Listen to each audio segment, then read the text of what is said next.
This is how you know it's going to be a good episode, because I've already drank about half of that. Tastes like petrol. Hey there guys, my name's Megan if you're new here, and if not, welcome back for another creepy episode of Weirdo Wednesday, where we will talk about all things supernatural, UFO, conspiracy theory, and all that creepy goodness in between. I'll also be here for you guys every Friday with my killer weekend true crime stories. So hit that subscribe button if you like anything to do with the paranormal or true crime. We do it all on this channel. Was that a really Y2K thing that I just did there? Probably.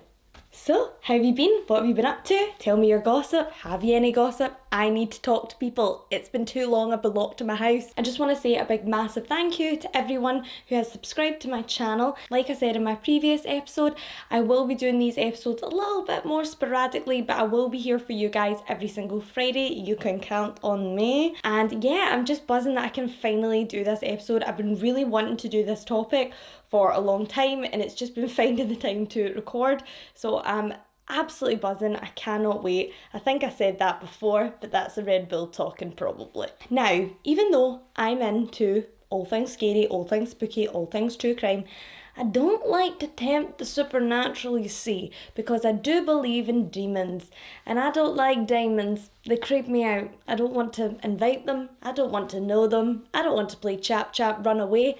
I just don't. Nah, it's not for me. So I've never really been one for playing Ouija boards. Is that what you say? Like, play a Ouija board? Do you play a Ouija board? I've never been one to kind of get involved with like black magic or any of that sort of voodoo stuff. But recently, I was actually watching a movie called The Midnight Man that came out in 2016. I believe there is another one called The Midnight Game, which is 2013. But we'll chat about that in a minute. So essentially, it's an old pagan ritual. Of course it is. Sure. And it predates back to these pagan times. It's all very vague. And it's one of these rituals that was allegedly done on old witches and members of pagan communities as a form of punishment in order to kind of get them to respect the gods. So if someone was to betray their coven or disrespect their gods or take their god's name in vain, then this would be done to them as a form of punishment. Yeah. Also, it's a creepypasta. I'm gonna say it, guys, it's a creepypasta, and if you don't know what a creepypasta is, it's basically this forum on Wiki that was kind of created for really creepy stories. And what people would do is create these stories. Anyone could go on and just create one, and people would then share it on like Bebo and Facebook and MySpace, all these kind of places, and the story would then spread, kind of like those chain mails, like the chain emails we were talking about, like if you don't share this to your family, they will die in a fire. One of those ones, you know, one of those ones that's it's not true. So allegedly this comes from an old pagan ritual. However, it originated around 2010 on the internet via a creepypasta website. So a lot of people say that it's not true and that it's one of those things that someone's just came up with to freak people out, and there is some evidence backing this up. It's never really been confirmed by people who celebrate paganism that this is a true thing, that this is actually something that they would have used back in the day. And also, there's no kind of trace of it prior to it being online around 2010. So is it true? But we'll get right into it and we'll chat about what this ritual really contains and what it's for. So essentially what it would be is you would summon the Midnight Man, and then when he came, you would then have to run around your house and run away from him until he caught up to you. And if he catches up to you, God help you, because what he allegedly does is then show you your worst fears. And then in some cases, it's kind of a bit vague, but in some cases he then rips out every organ one by one, and you can't do anything about it, but you can feel it. However, as much as I researched, I never found anyone who had any organ ripping occurring, so We'll leave it there. But yeah, it's one of those kind of like Bloody Mary situations, the man in the mirror, the steps to the devil. There's tons of these online, and I'm sure that at one point we've probably played it, even unbeknownst to ourselves. They've all been given different names around the countries, and as they've been passed on from country to country, they do kind of vary in the rules a little bit.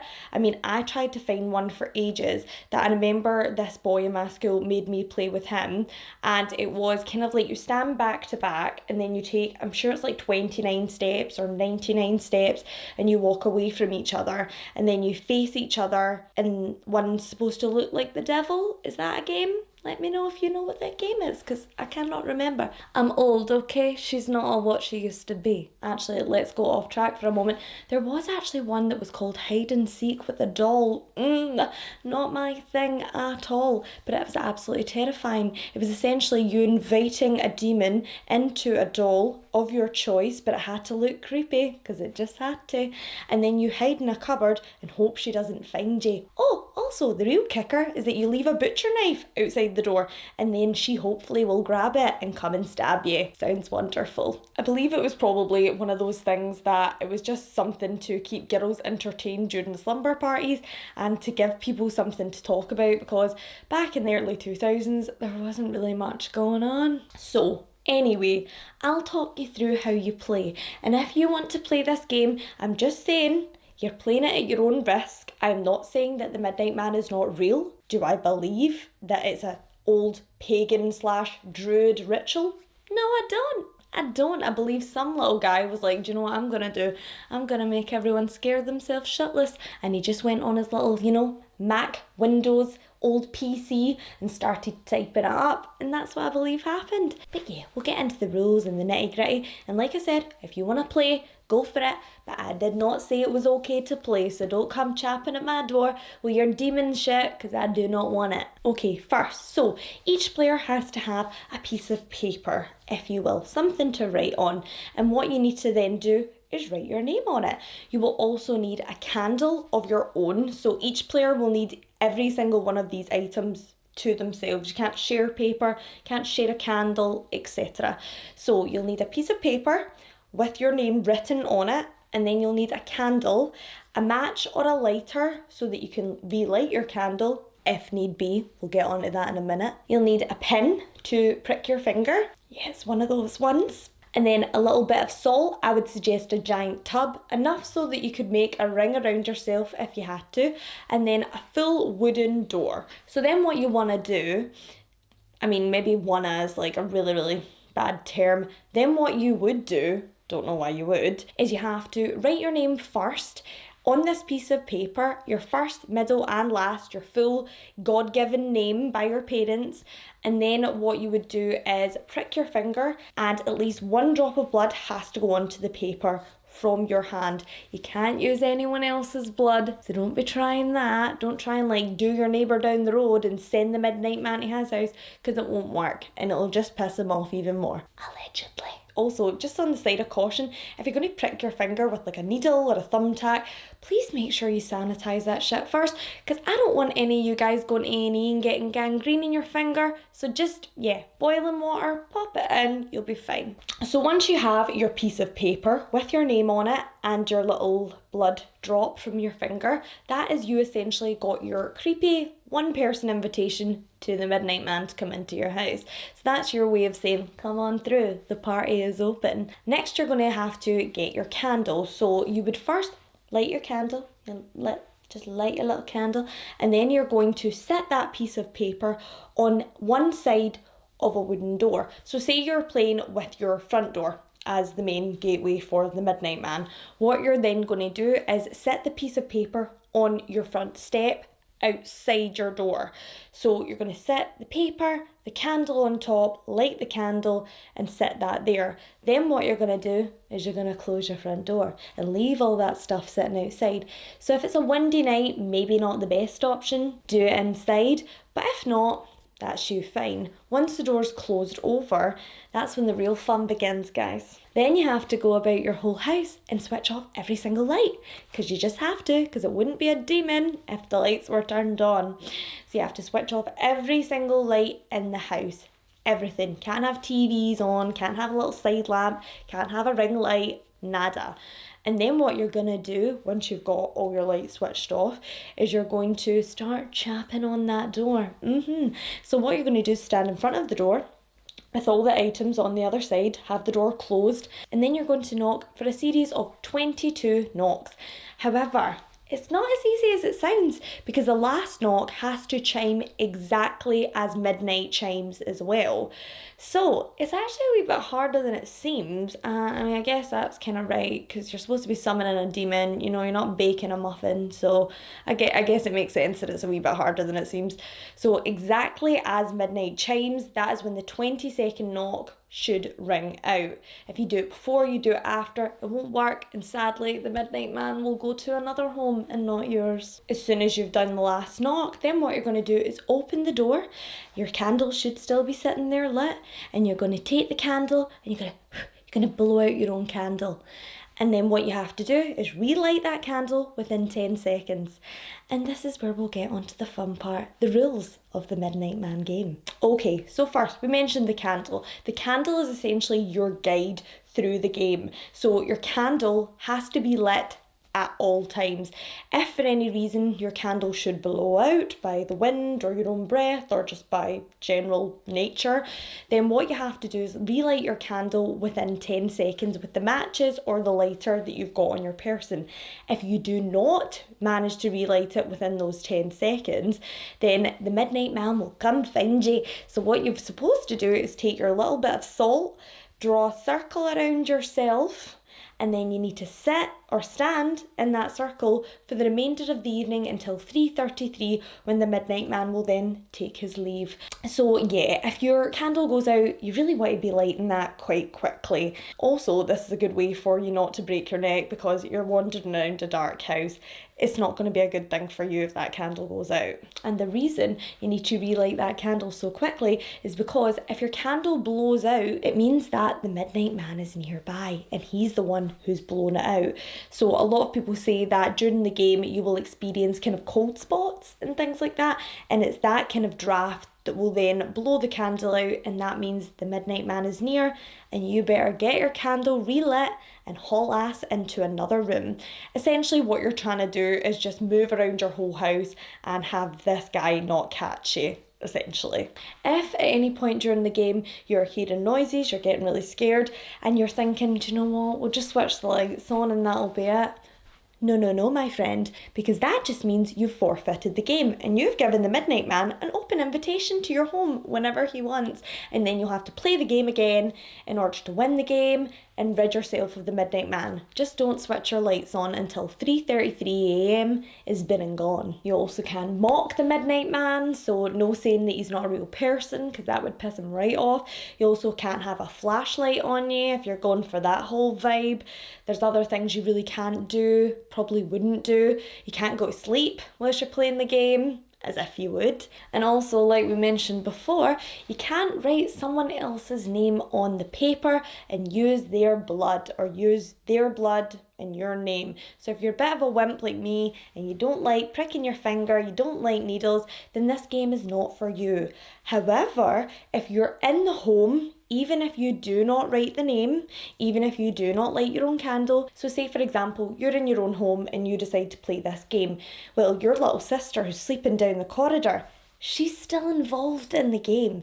Anyone who's in the home during the time you play to the time the game ends is involved in the game as well. Does not matter if they are an unwilling participant, if they're in the house, they're on the list. Now obviously this is not an exact science, because it's a creepypasta, but there is other things that you should notice which will show you if the Midnight Man is near. So some people have said that they felt cold spots, and that is when they know that he's close by, and if so, you want to get your butt out of that room ASAP. There's also other things you could look out for, such as dark shadows, really bad smells, red eyes, and just general demon shit. Oh, and sometimes he'll even whisper your name in your ear. Sexy. Now, it's not all a losing game. There is a way to win the midnight game and eventually rid yourself of this demonic spirit. You have to stay up until 3:33 a.m. with your candle lit.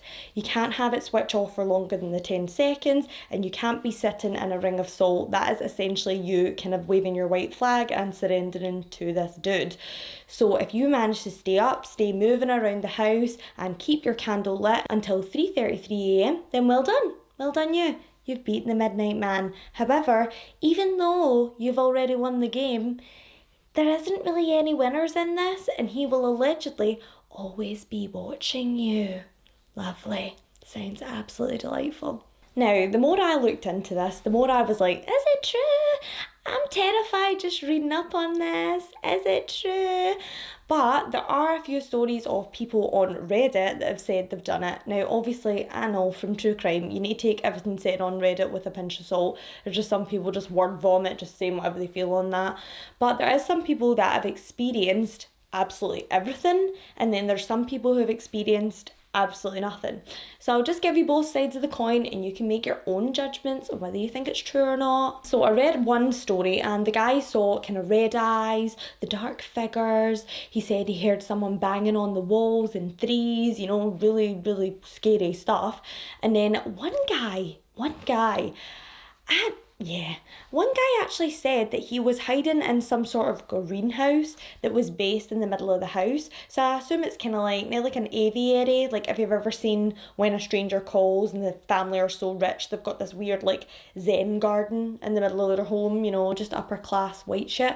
And they had this beautiful kind of birdhouse with like loads of little plants in it, and I assume it's something like that. So this guy allegedly hides in this area of his house and he feels something warm like water dripping from the plants onto the back of his neck whilst he's hiding from the Midnight Man. And he says it then starts to stink like pee-pee. Yes, boys and girls, the Midnight Man was allegedly pissing on the back of this guy's head, and that's the only kind of case of that I saw. That was quite unique. There was other people who said that they experienced absolutely nothing at all, but they seemed quite cynical, and some people wrote under it that if you don't believe in this kind of magic, it won't work. Also, people were asking him if he did the ritual properly. He said that he did, but I guess you can't really take anyone's word for it. But as far as I'm aware, I can't really find any evidence that this goes any further back than the kind of late 2010 kind of time. So I don't think that it is something that is a genuine kind of pagan ritual. However, does it summon some sort of bad juju? Probably could. If you want something to happen enough and you manifest it enough, then yeah, probably some bad thing's gonna get in. I mean, writing your name and then putting your own blood on it, that just can't be good for anything. It seems a little bit unrealistic that a demon, an evil, all-powerful demon, would then be like, oh, it's 3:33, I better go, my mum's waiting on me. So yeah, probably the chances of this thing staying in your home after this fun game is really quite likely. So for that reason, I will not be playing it myself. But if any of you guys have played it, please do let me know. The movies are just as enjoyable if you really don't want to play the game. There's the movie, like I said, The Midnight Man, which is really, really scary. It has a lot more of a sinister turn to it. You see, in the original legend, it says that he won't murder you, essentially. He will show you your greatest fears and leave you in a state of total panic. And then also it said that he will kind of move things around your house and just act like a genuine poltergeist. Not that he will kill you. It does say in some of the stories that he tears your organs out one by one. However, you're stuck in a kind of like sleep paralysis, dreamlike state, and therefore it's not actually happening to you. You just feel like it's happening to you. So it seems like it's more so a kind of hallucination thing. Maybe it works, maybe it doesn't. But yeah, in the movie, it's a lot more sinister and a lot of people die. There's a lot of gore. Also, he doesn't really play by his own rules in the movie, so it's not really sticking to the original creepypasta of the Midnight Game. But if you've watched this channel before, you guys know me. I love a deep dig. I love to dig. Any crime, anything that I've got, supernatural or conspiracy theory, I will literally go down that rabbit hole and I'll live there. I'm like Alice in Wonderland. I'm in the world. It's happening. I'm looking for every detail that I can possibly get. I've obviously done that on this, and there is actually some really horrible stories that are connected to other creepypasta stories, and one that I actually really remembered, a real life story, was someone who actually committed suicide due to falling in love with a creepypasta character. You see, in 2016, Caitlin Davis, who was a 12-year-old little girl, actually committed suicide via live stream by hanging herself on a tree. This was allegedly in retaliation to a 7-month relationship she'd been having with who she believed was an online fictional character named Ben Drowned. So Ben was actually a character created by Alexander Hall, and he was a character within one of these creepypasta stories. But as far as she was aware, Caitlin was talking to someone who claimed to be the real Ben Drowned, that he wasn't a fictional character. It's not like she really believed him, because she was quite switched on, but she actually thought that this was just someone kind of pretending to be him to impress her. And so the relationship actually did form over the 7-month period into that of a kind of romantic connection. Caitlin herself was quite troubled already. She'd previously tried to commit suicide. She was also into cutting quite a bit, which is just absolutely heartbreaking at the age of 12 years old. And it seemed like her mental health problems were only deteriorating as she got older, and she felt more of a disconnect with her mum and her friends, and people said that they actually weren't even aware of this strange relationship that she had online. So eventually, after seeing this guy for 7 months, she started to pick herself up a little bit.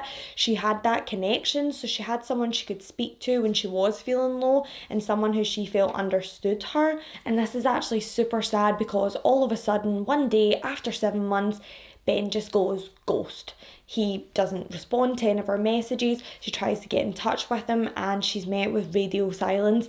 This absolutely breaks Caitlin's heart, because she thought she had a true friend in Ben, or whoever was pretending to be Ben, and she just felt so lonely. She even posted several vlogs for people to actually help her find out who this Ben character was, because she felt so lost and lonely without him. Eventually someone comes forward and claims to be a woman called Alexis, and says that she's actually pretending to be Ben and that she's been catfishing her this entire time.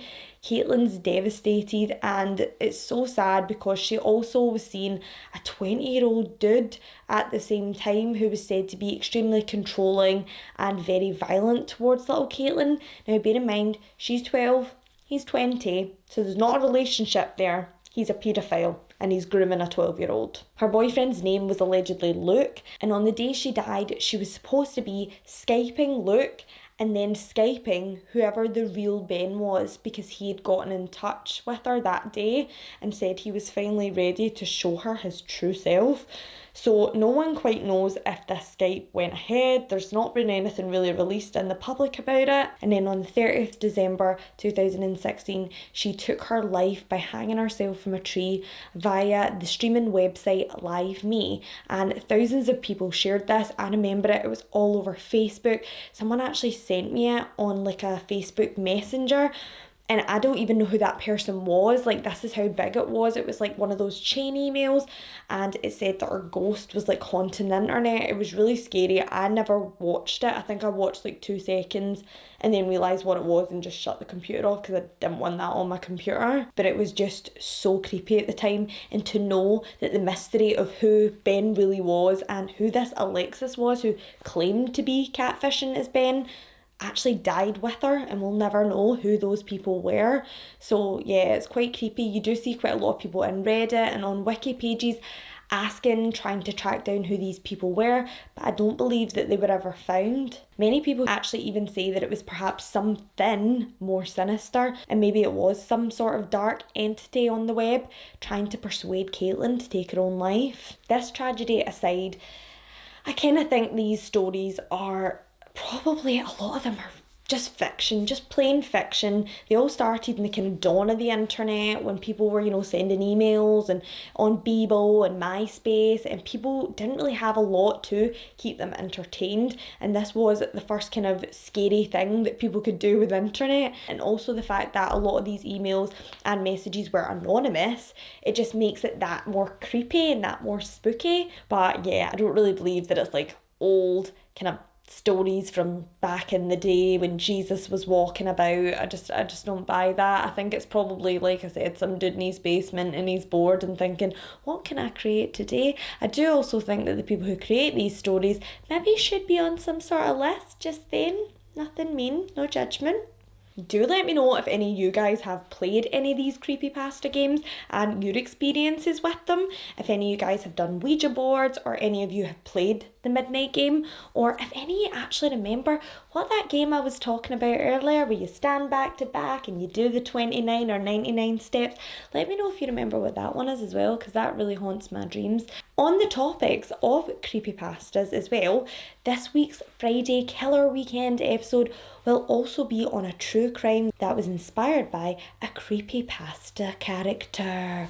Ooh, I've not slept all week. You're welcome. I hope you appreciate it. No, like seriously guys, like I actually have never experienced sleep paralysis. Have any of you experienced it? Because I was petrified. The other night I was just chilling, having a little sleep, having a little snuggle, and no joke, I woke up and I couldn't move. I couldn't even move, and I could swear there was something behind me breathing in my ear and stopping me from going back to sleep. And I tried to scream. I was trying to scream. I was trying to kick my boyfriend. I couldn't kick him. It was all very horrific. And I swear to God, I've never experienced that in my entire life. If any of you guys are sufferers of sleep paralysis, God love you, because seriously, first time and hopefully the last time. I was literally Googling how to stop sleep paralysis so I can make sure that I never do anything again. I also did have a pizza really late that night, so that also could have something to do with it. But I don't know, either that or something's telling me don't do this episode. So yeah, there's that.